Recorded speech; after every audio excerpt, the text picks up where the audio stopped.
श्री गणेशाय नमः, श्री सरस्वत्यै नमः, श्री सद्गुरुनाथाय नमः, श्री मातृपितृदेवताभ्यो नमः। श्रोता वक्ता श्री कृष्ण समर्थ गोपाल कृष्ण महाराज की जय।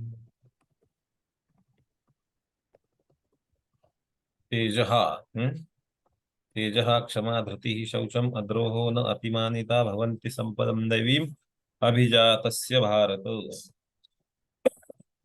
तेज या विषयावरती आपण 2 दिवस मागचे मंथन करतो आहोत.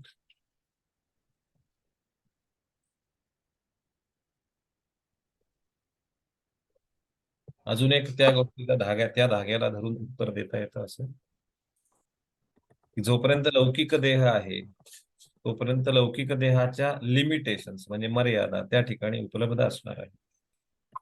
लौकिक देहाची मर्यादा काय आहे की त्याला स्पर्श केल्यानंतर बरं वाटतं, म्हणजे संवेदना निर्माण होतात.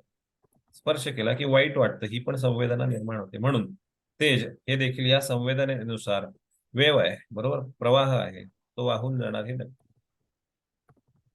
त्यामुळं साधू झाला, संत झाला, महानुभाव झाला, सगळा झाला तरी सुद्धा हे देहाची मर्यादा जोपर्यंत आहे तोपर्यंत ह्या सगळ्या गोष्टी देहाच्या माध्यमातून होणार. आणि म्हणून ही मर्यादा स्वीकारूनच आपण पुढे गेलं पाहिजे. नाही नाही, आम्ही परमेश्वराचे, आम्ही सगळं असं.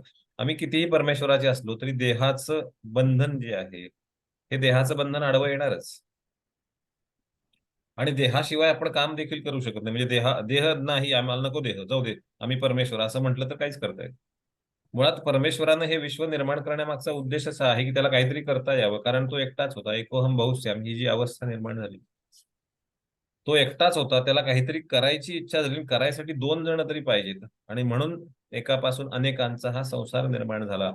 म्हणून जर देहातीत व्हायचं असेल तर देहातीत राहून ईश्वरासारखंच चालवावं लागेल. आणि जर देहात राहायचं असेल तर देहाच्या मर्यादा स्वीकारून जे काही तेज आहे ते तेज येणार पण आणि जाणार पण हे नक्की. आणि म्हणून ते येत जात राहण्याचा जो प्रवाह आहे तो कायम कनेक्टेड, कायम जोडलेला असायला हवा. म्हणजे आलं गेलं, आलं गेलं, आलं गेलं. आपण फक्त माध्यम बनून त्या ठिकाणी राहिलो. जोपर्यंत देह आहे, देहाच्या मर्यादा आहेत, तोपर्यंत या पद्धतीनंच आपल्याला अभ्यास करावा लागेल. पुढचा शब्द क्षमा. तेजः क्षमा फार मोठा शब्द आहे.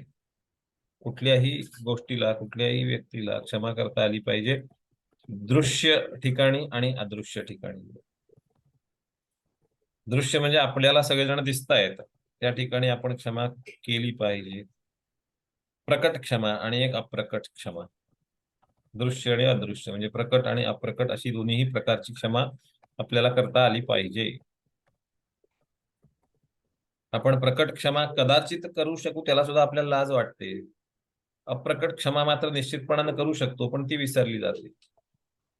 म्हणजे एका ठिकाणी लाज वाटते, एका ठिकाणी विसरून जातो. म्हणून दोन्ही प्रकारे आपण क्षमा प्रार्थी होत नाही. क्षमा प्रार्थनाही केली पाहिजे आणि क्षमा ही दिली सुद्धा पाहिजे.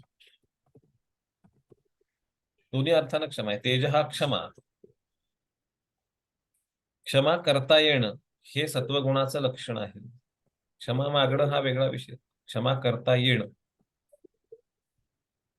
म्हणजे एखाद्यानं अपराध केलेला आहे आणि त्याला आपल्याला क्षमा करायची आहे. ठरवून नाही, स्वभावातूनच ती क्षमा बाहेर आली पाहिजे. त्या पद्धतीनं जर आपण क्षमेचं आचरण केलं, बघा 8-15 दिवस क्षमेचं आचरण करून बघा आता नवरात्रामध्ये, आजपासून नवरात्र संपेपर्यंत क्षमा करायची. कोणीही कितीही चूक केली, अपराध केला, त्रास दिला, त्याला प्रकट आणि अप्रकट अशी दोन्ही क्षमा करायची. प्रकट क्षमा म्हणजे समोरासमोर त्याला म्हणजे त्याला सांगायचं नाही आपल्याला, पण आपण त्याला सोडून दिलं हे त्याला कळलं पाहिजे. आणि अप्रकट क्षमा म्हणजे आपण ज्या वेळेला मनातल्या मनात विचार करू, घरी बसल्यानंतर, रात्री झोपताना, सकाळी उठल्यानंतर, त्यावेळेला सुद्धा आपण त्याला मनात क्षमा करून टाकायची की त्याच्या सगळ्या अपराधांची मी क्षमा करतो. माझ्या सगळ्या अपराधांची मी क्षमा मागतो आणि त्याच्या सगळ्या अपराधांची मी क्षमा करतो. आपल्याला जर क्षमा मागायची असेल तर ती प्रकटपणानं मागता आली पाहिजे. आणि दुसऱ्याची जी क्षमा आहे ती आपण तिथं केली पाहिजे. बघ, मी तुझ्यावर क्षमा करतो आता असं म्हणून क्षमा नाही करायची.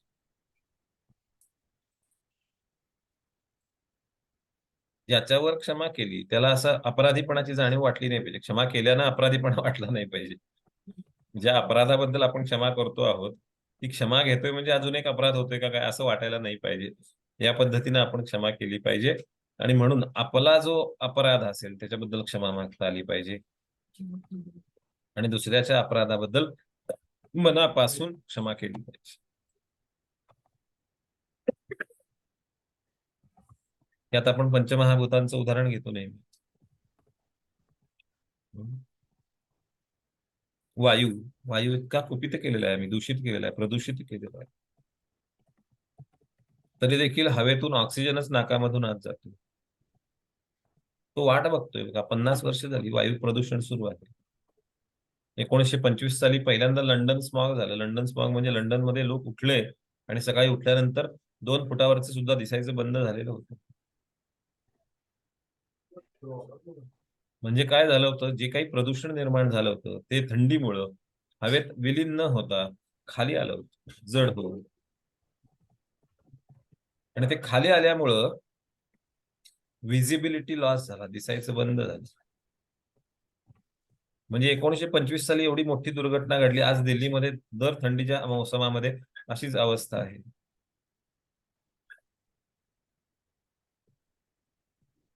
म्हणजे हवेमध्ये आपण एवढं प्रदूषण टाकतो आहोत तरी देखील हवा आपल्याला अजून तरी ऑक्सिजन देते. म्हणजे किती वर्ष त्यांनी सहन करायचं बघा. सहन आपण म्हणतो की अरे आपण किती सहन करायचं, मग काय आपण मरून जायचं का त्यात. आता हवा मरून निघालेली आहे खरं तर.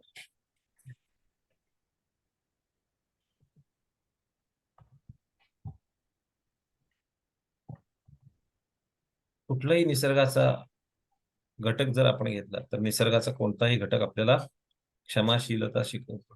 पृथ्वी असेल, आप असेल, तेज असेल, वायू असेल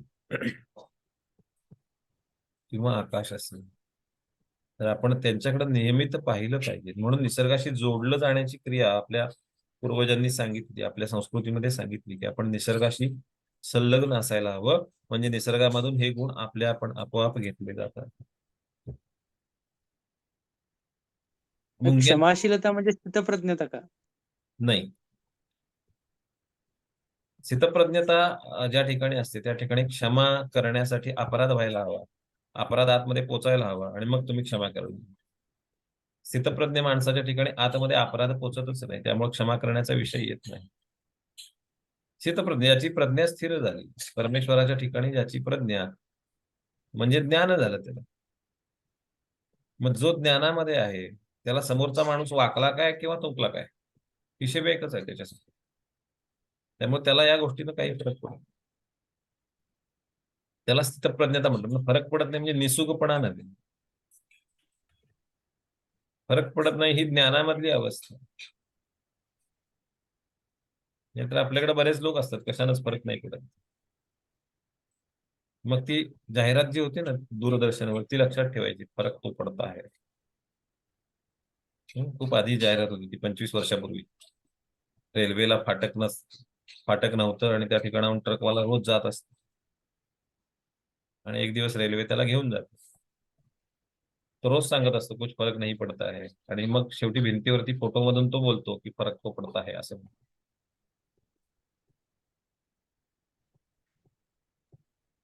याच्यात मला अजून एक शंका होती, म्हणजे स्थितप्रज्ञता क्षमा या दोन्हीच्या बाबतीमध्ये हे आजच वाचताना मी वाचलं की ह्याचा प्रभास क्षेत्रावर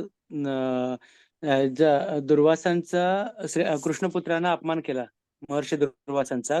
दुर्वासांनी त्याला शाप दिला आणि त्याच्यानंतर मग पुढचं सगळं रामायण घडलं गेलं. तर मग त्या ह्याच्यामध्ये कृष्णाला स्वतःच्या मुलाचा राग आला नाही का? कृष्ण त्या ठिकाणी ओरडला नाही का? ॲज अ वडील म्हणून त्या ठिकाणी त्याला ओरडला नाही का? म्हणजे त्या ठिकाणी त्याला ऑफकोर्स तो कोणालाही ओरडला नाही. त्यानं सांबाला सर्व मानव जातीचा प्रतिनिधी म्हणून त्यानं हे केलं. तर मग त्या ठिकाणी त्यानं म्हणजे तो स्थितप्रज्ञ राहिला, हे कसं हे करायचं? तो क्षमा म्हणजे त्याला रागच आला नाही का? मग त्यानं ती क्षमा केली नाही का? मग हे आत्ता आपण फार छोट्या गोष्टींसाठी म्हणून पोरांच्यावर वगैरे आपण हे करत असतो. मग त्याला त्याला त्याच्याशी कृष्णाचं हे कसं रिलेट करायचं? याच्यातून रादर काय आपण शिकण्यासारखं हे कसं करायचं?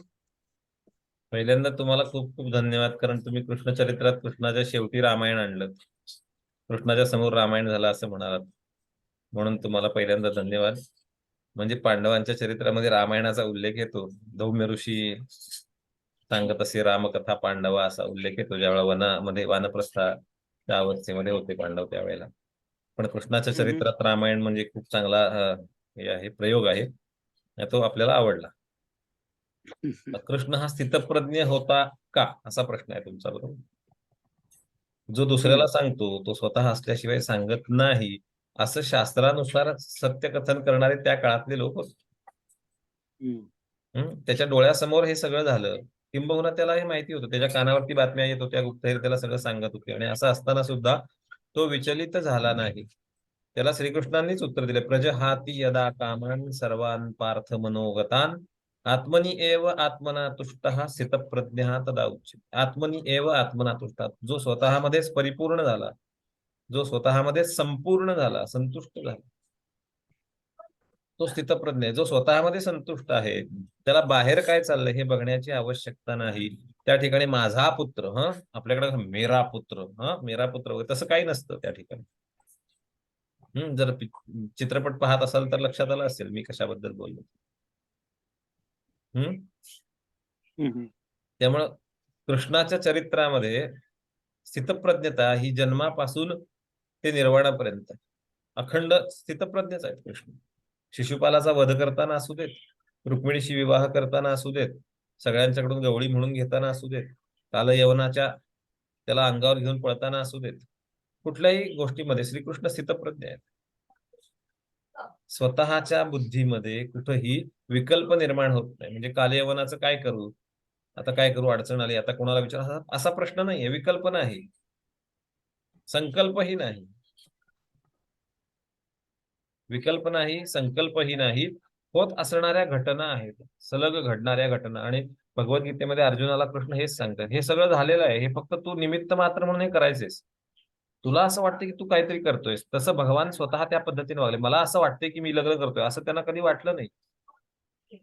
ती घटना आयुष्याचा एक भाग होती, क्रमानुसार घडणाऱ्या घटना, एवढाच त्याचा अर्थ. त्याला स्थितप्रज्ञ म्हणायचं. मग नोकरी लागली काय, नोकरी सोडली काय, दुसरी नोकरी मिळाली काय, लग्न झालं काय, नाही झालं काय, 2 बायका केल्या काय, 4 केल्या, काही ज्या झाला तो प्रसंग झाला, त्या प्रसंगाला अनुसरून मी त्यात होतो. प्रसंगाला अनुसरून मी त्यात होतो, प्रसंगाला अनुसरून कृष्ण त्यामध्ये होते. तेवढ्या प्रसंगापुरतेच त्याला म्हणायचं मनापासून कार्य करणं आणि बुद्धीपासून लांब राहणं. म्हणजे बुद्धीनं या सगळ्या घटनांच्या पासून लांब राहणं. प्रत्येक कामामध्ये आपण मनापासून काम केलं पाहिजे आणि बुद्धीचा आधार घेऊन या सगळ्यापासून लांब राहिलं पाहिजे. त्याच वेळेला, एकाच वेळा 2 गोष्टी, कारण मन आणि बुद्धी हे 2 वेगवेगळ्या पद्धतीनं काम करू शकतात. एकाच वेळा एकसारखं काम करतील असं नाही. मन वेगळं काम करत असतं आणि बुद्धी वेगळं काम करत असतं. ह्याचा संपर्क जर आपल्याला साधता आला, की बुद्धी ईश्वरामध्ये स्थिर आहे, स्थितप्रज्ञ म्हटलं ना, मग प्रज्ञा हे बुद्धीचं लक्षण आहे. आणि मग प्रजहाती यदा कामान असं म्हटलं, कामांचं हनन केलं. हनन कोणी करायचं कामांचं? मनानं हनन केलं पाहिजे, कारण मनामधूनच कामांची निर्मिती आहे. इच्छा, वासना, आकांक्षा यांची पूर्तता जी आहे ती मनापासून होते. म्हणून त्या गोष्टी मनापासून करायच्या, मन घालून करायच्या नाही. मन घातलं की मन त्यातनं वाहत जातं. मनापासून केल्या की मन ते बघण्यासाठी बाजूला राहतं. प्रज्ञा आणि बुद्धी हे समानार्थी शब्द आहेत ना? नाही, प्रज्ञा ही प्रचंड आहे ना, ज्ञानधारणा, त्याला प्रज्ञा असं म्हटलं. ज्या बुद्धीमध्ये ज्ञानाची धारणा प्रकर्षानं होते त्याला प्रज्ञा असं म्हणतात. म्हणजे बुद्धीची वेगवेगळी रूप जी आहेत, जी प्रकट झाली, म्हणजे डिफरंट फॉर्म्स ऑफ ब्रेन असं म्हणू आपण. बुद्धीचे वेगवेगळे फॉर्म, ज्याच्यामध्ये एकापेक्षा दुसरा सरस आहे, असे फॉर्म्स आहेत, आणि त्याचं कार्य वेगळं आहे प्रत्येकाचं. पण मुळात बुद्धी हीच भगवंतांना आवडते. भगवंतांनी सांगितली बुद्धिर्बुद्धिमतामस्मी. ज्यांच्याकडे बुद्धी आहे अशा लोकांच्या मध्ये मी बुद्धी आहे असं सांगितलं. मजा करतात परमेश्वर, गंमत करतात. म्हणजे ज्यांच्याकडे बुद्धी आहे त्यांच्या ठिकाणची बुद्धी मी आहे असं म्हणतात. प्रत्येकाकडे बुद्धी आहे असं सांगितलं नाही, लक्षात घ्या. बुद्धिर्बुद्धिमतामस्मी. प्रज्ञान आणि प्रज्ञा हे दोन्ही वेगळं वेगळं ना? प्रज्ञेचा आधार घेऊन प्रज्ञानात उडी मारता येते.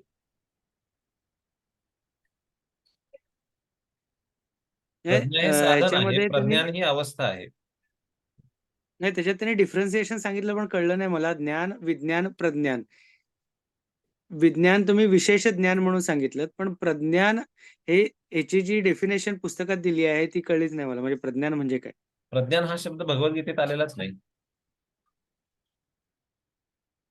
संपूर्ण भगवद्गीतेमध्ये हं, ज्ञान विज्ञान एवढाच आलेला आहे. प्रज्ञान हा शब्द भगवद्गीतेत आलेला नाही. प्रज्ञा हा शब्द आला, प्रज्ञान नव्हे. हं, हं. तिथं प्रज्ञ म्हणजे प्रज्ञा एवढाच शब्द आला.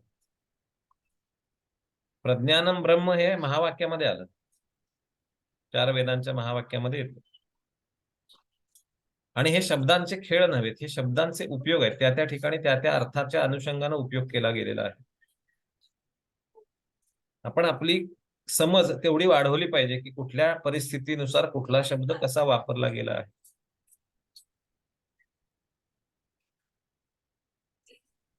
ज्ञान आणि विज्ञान ह्या 2 पहिल्या पायऱ्या आहेत आपल्या. ज्ञान असलं पाहिजे, ज्ञानासाठी कष्ट केले पाहिजेत, विज्ञानासाठी कष्ट केले पाहिजेत आणि प्रज्ञानामध्ये स्थिर झालं पाहिजे. ज्याचा प्रत्यय येतो त्याला प्रज्ञान असं म्हटलं. प्रत्यक ज्ञान, ज्याचा प्रत्यय येतो त्याला ज्ञान असं. प्रत्यय येतो म्हणजे काय होतं? ज्याचा पदोपदी अनुभव, प्रत्येक क्षणाला ज्याचा अनुभव येतो त्या गोष्टीला प्रज्ञान असं म्हटलं. आणि प्रत्येक क्षणाला फक्त एकच अनुभव येऊ शकतो, तो म्हणजे अस्तित्वाचा अनुभव, शुद्ध परब्रह्माचा अनुभव, दुसरं काहीही येऊ शकत.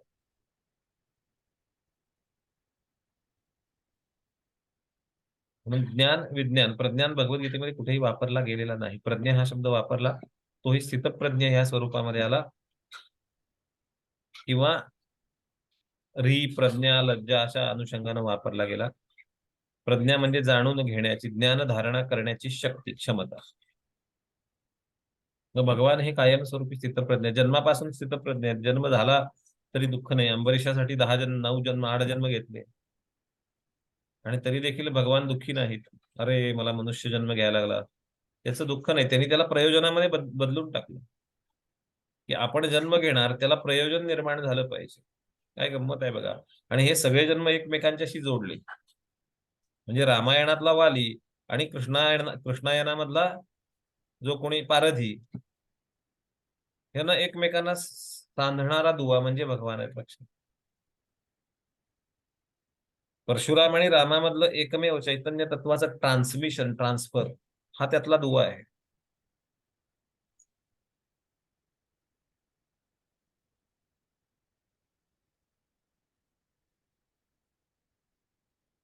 म्हणून भगवान स्थितप्रज्ञच होते. त्यामुळे क्षमाशीलता आणि स्थितप्रज्ञता याच्यामध्ये फरक आहे. क्षमाशीलता म्हणजे अपराध केला, त्याची जाणीव झाली आणि आपण क्षमा केली. म्हणजे इनपुट आला आणि आउटपुट पण झाला, पण प्रोसेस नंतर नलिफाय झाली. स्थितप्रज्ञामध्ये काय आहे? इनपुट स्टॉप केला, त्यामुळे आउटपुट देण्याचा प्रश्नच आला नाही. म्हणजे तुम्ही व्हायरस येऊ नये म्हणून कशी हे लावता ना, डिफेंडर, विंडोज डिफेंडर, नाहीतर अँटीव्हायरस वॉल जे लावता, ते लावूनच ठेवलेली आहे. ह्या व्हायरस आत नाही आला पाहिजे. कोणीतरी अपराध केला, हा व्हायरस झाला, नॉट रिक्वायर्ड. मग अँटीव्हायरस कसं काम पण करतो? आपण स्कॅनिंग चालू करतो लगेच. ती स्कॅनिंग म्हणजे प्रोसेस झाली आणि स्कॅनिंग प्रोसेस झाल्यानंतर आउटपुट देतो आणि असलेला व्हायरस डिलीट करून टाकतो. मग पुन्हा मेमरी क्लिअर. त्याला म्हणायचं क्षमाशीलता. मग जप आणि साधना ह्याच्यामुळं स्थितप्रज्ञता आणि क्षमाशीलता येते का? 100% येते. हं. 100% येते. नाही, स्थितप्रज्ञ म्हणजे इन शॉर्ट समोर घडणाऱ्या कुठल्याही गोष्टी आपल्या मनापर्यंत पोहोचून त्याच्यावर प्रोसेस होणार नाही, ही स्थिती म्हणजे स्थितप्रज्ञता ना? हा, इनपुटच बंद करायचा. हो, इनपुट बंद केला की स्थितप्रज्ञ झाला. पण तो म्हणजे घडणाऱ्या कुठल्याही गोष्टीकडं एक फक्त घटना म्हणून बघायची, म्हणजे बघायचं नाही, चांगली वाईट. काही करायचं हा. नाही. बघायचंही नाही आणि काही करायचं नाही, त्याला स्थितप्रज्ञता म्हटलं. आपण मुद्दाम बघायचं नाही, आपण मुद्दाम करायचं नाही. तुम्ही त्या प्रसंगात असाल तर त्या प्रसंगातून सहजपणानं निघून यायचं, संपला विषय. आता लग्नाला गेले मंगल अक्षता म्हणतात लोक, आपण आपल्या अक्षता टाकल्या डोक्यावरती, काम झालं. मग कोण जमलंय, मग नवऱ्याच्या अंगावर काय घातलंय, कुठल्या दुकानातनं सूट आणलाय, नवरी सुंदर दिसते का नवरा सुंदर दिसतोय, मग जोडा कसा शोभून दिसतो, ह्याच्यावरती विचार करायचा नाही. हा विचार केलात की तुम्ही त्यात वाहून गेलात. त्याला स्थितप्रज्ञ म्हणता येत नाही. वा वा, लग्न छान छान, सगळं छान छान, एव्हरीथिंग इज फाईन, त्याला म्हणायचं स्थितप्रज्ञ. मग आपल्यालाही करावं लागेल, काही ना काही आपण देखील करत असू, पण ते एव्हरीथिंग इज फाईन एवढाच थॉट म्हणजे स्थितप्रज्ञता.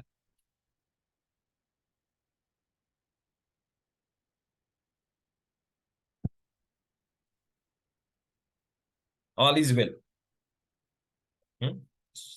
सगळ्यांना कळणाऱ्या भाषेत सांगितलं. All is well, all is well म्हणजे स्थितप्रज्ञ. पण ऑल इज वेल हा संकटानुसार, प्रसंगानुसार वापरायचा शस्त्र नव्हे, वापरायचं शस्त्र नव्हे, ते कायम असलं पाहिजे. ऑल इज वेल हे तुमचं कवच आहे.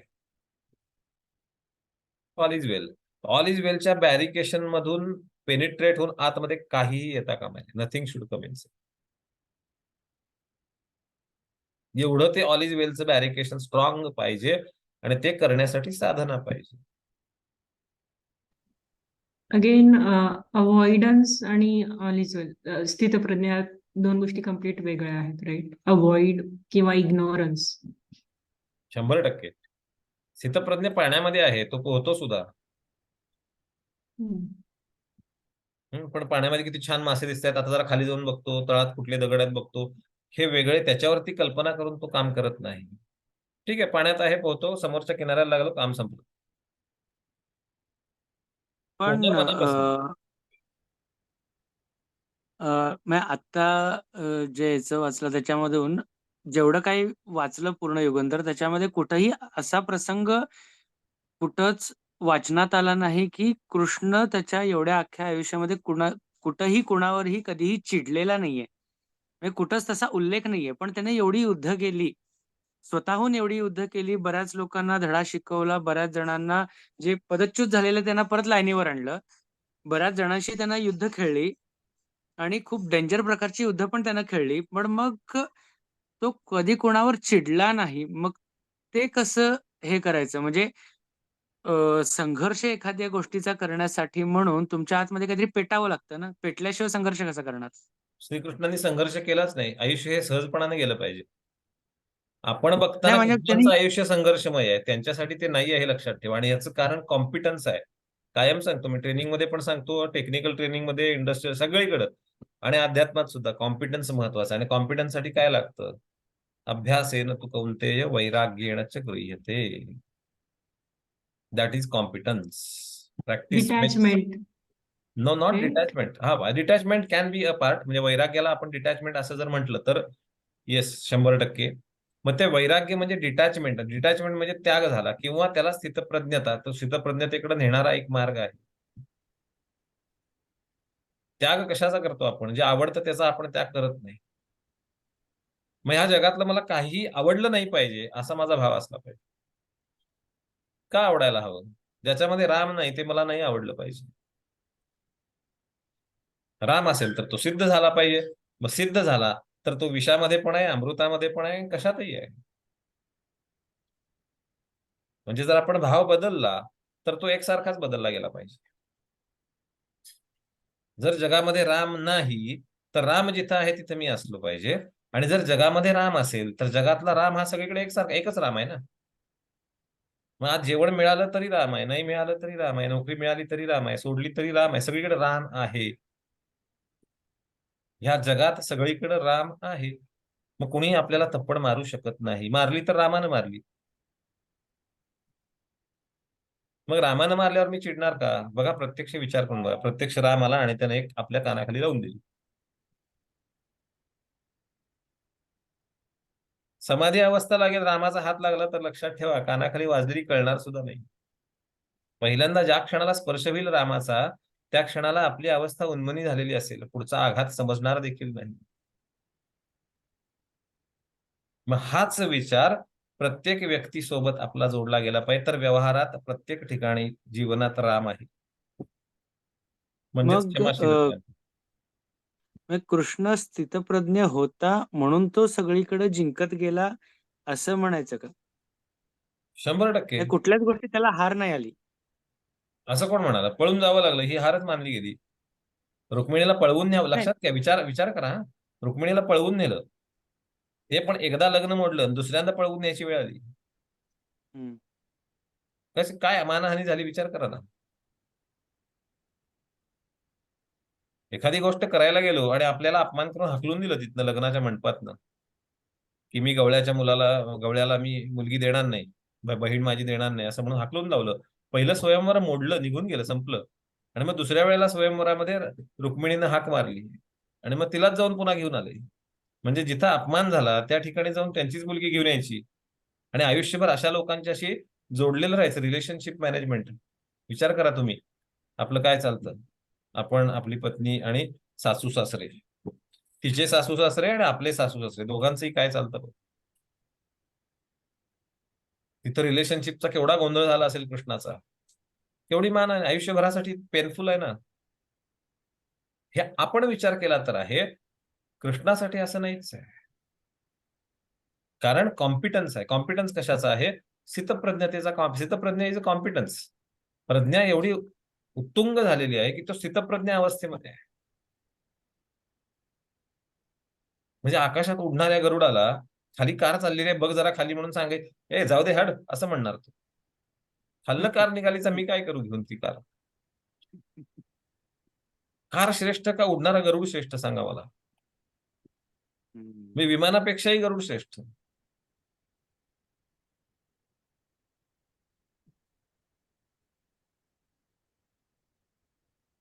खूप कठीण अवस्था आहे, एवढी सोपी सहजासहजी नाही तशी आहे. पण हा, जसं आता मयूर म्हणाला की स्थितप्रज्ञ कृष्ण स्थितप्रज्ञ होता म्हणून तो जिंकत गेला की नाही.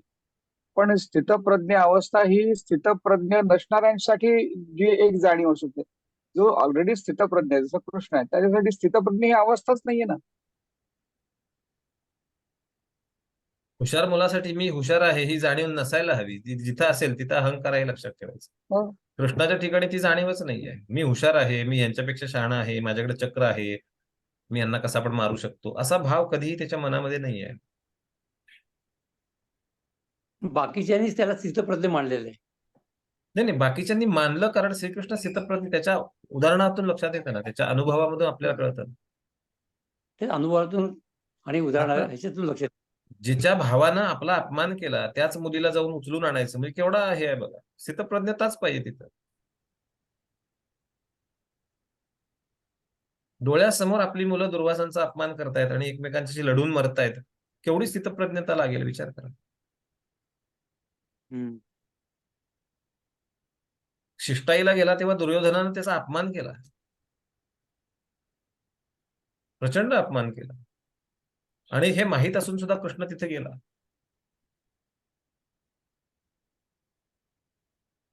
त्याला म्हणायचं स्थितप्रज्ञता. जे इव्हन होणार आहे गांधारी ते मी जाणतो आणि म्हणून मी त्यात अडकत नाही, ही स्थितप्रज्ञता. जे होणार आणि हे आहे प्रत्येक जण जाणतो बरं का. तुम्ही सुद्धा जाणता, जे होणार आहे ते तुम्ही सुद्धा जाणता.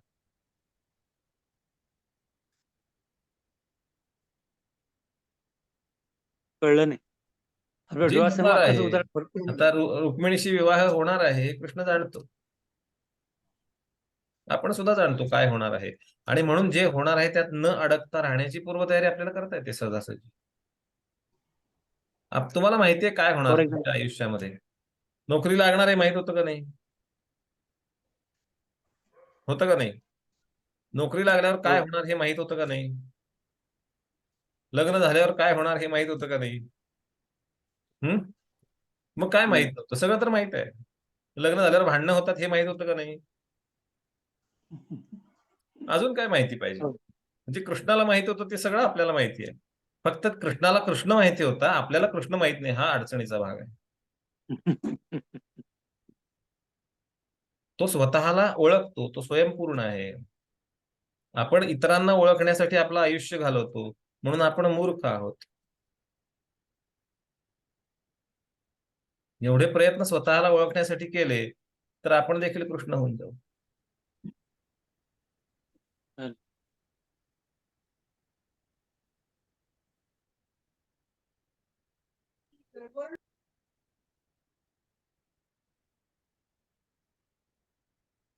गोपाल कृष्ण महाराज की जय. बोला नम्रता. मला मगापासूनचा हा क्वेश्चन आहे. आपण मग सगळ्यांमध्ये कृष्ण बघायचा का? नो मॅटर व्हॉट, बघायचा नो मॅटर 100% बघायचा. कितीही चावणाऱ्या कितीही वाईट विंचवात सुद्धा एक्सपिरियन्स असू चावणाऱ्या दे. विंचवात सुद्धा कृष्णच बघायचा.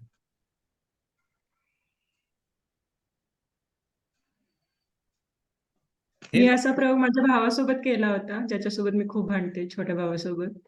पण मजा येते जेव्हा तो मला माझ्यावर चिडतो किंवा राग करतो, तेव्हा मग मी जेव्हा असा प्रयत्न केला तर तेव्हा मजा येते, अरे हा कृष्णच आहे. मग सगळं नॉर्मलाइज होतं. फक्त मी त्याच्यासोबतच केलंय, बाकी कोण okay. सगळ्यांसोबत करू शकतो. हम्म.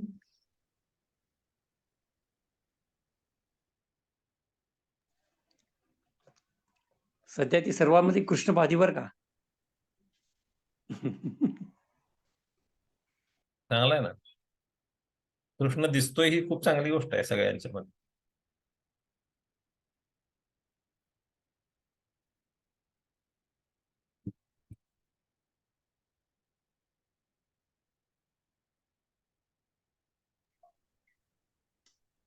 दुसरा चुकतो आहे हे बघून सुद्धा आपण तटस्थ